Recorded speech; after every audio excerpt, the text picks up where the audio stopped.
Hi there, my name's Cameron Ogilvie. I'm the Knowledge Mobilization Coordinator for Soils at Guelph, which is a University of Guelph initiative to better connect soil scientists with farmers or gardeners, anybody really who has an interest in soil and managing soil well. I'm at my neighborhood garden today to talk with you about some of those best practices for keeping soils healthy.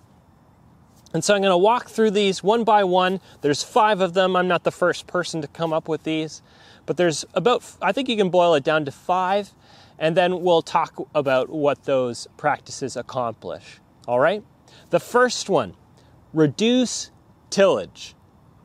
Now this maybe goes against everything that you have thought about standard practice for gardening. Most of us, when we garden, we go out and we mix the soil in the spring, whether that's rototilling or with a shovel, we mix it up. And there's some good reasons for why we would mix the soil. It's one of the ways that we can help control weeds. It helps the soil dry out faster, and so we can get planting sooner. It provides a good seed bed for all the plants that we're trying to grow. There's some sense to it. But what tillage does is it actually breaks up all of the structure that has developed in the soil over time, which contributes to good aeration, good water infiltration when you get a rainfall event. And that soil structure is really important, and it's important that we preserve it.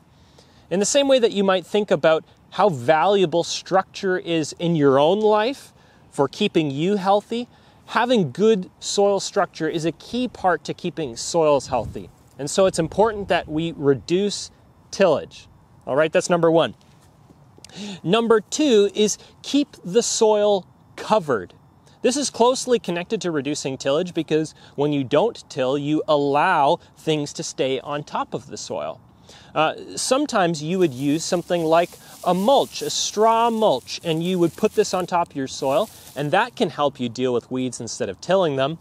But what it also does is when you get a major rainfall event, it actually protects the soil. Those raindrops come at a pretty high speed and they break apart that soil structure and can cause the soil to smear, and then that prevents rain from infiltrating into the soil, or it can cause that soil to run off. So keeping the soil covered with crop residues or other plants is another key part of keeping soils healthy. Number 3 is keep living roots in the ground as much as possible.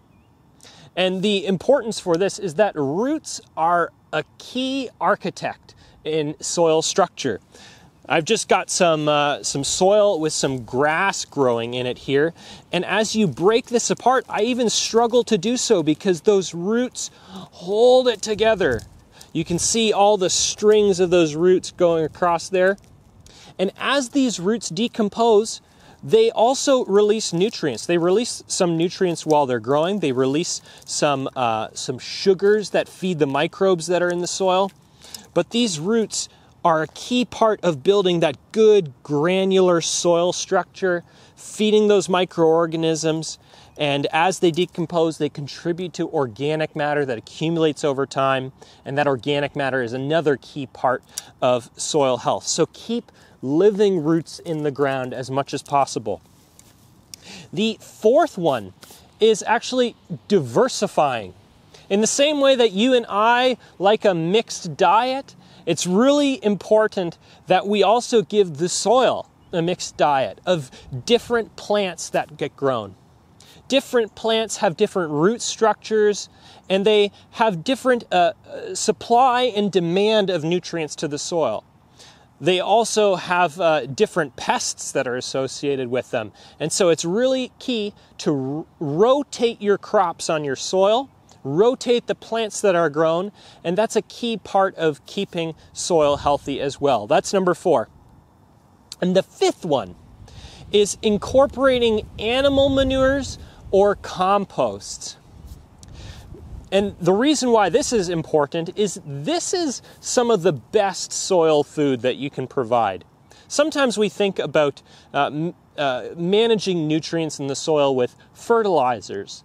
But fertilizers are kind of like vitamin and mineral supplements for us. They're really important for dealing with deficiencies, but you wouldn't want to base a diet on mineral pills. Okay, so it's the same for soil. We need to be feeding soil with good manures, good composts, and that they're filled with organic matter and nitrogen and phosphorus and all the micronutrients and macronutrients that the soil needs in order to grow our plants. So that's number 5.